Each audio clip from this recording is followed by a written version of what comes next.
For a couple of years in high school, I worked at a donut shop in town. Old type place. They make the donuts fresh every night.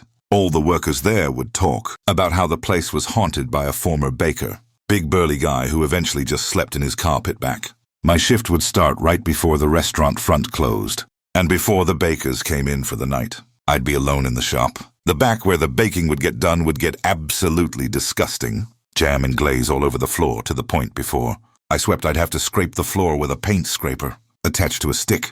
I, as an extremely lazy person, figured out I could just duct tape cardboard over the really bad areas and make my job way easier, no more jam floors.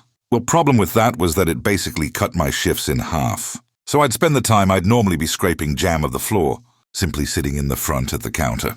Well, one day I'm sitting there stealing time from the suite owners. I see some movement out of the corner of my eye. Looked like someone wearing flannel. Walking from the back to the front of shop, then turning and running. Into the back again. I thought I had just been caught milking the clock by the owner.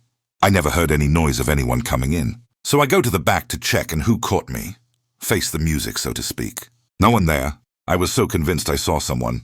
I walked upstairs into the offices which I had never been in before. No one. I later asked what the ghost wore when he was alive. Always flannel.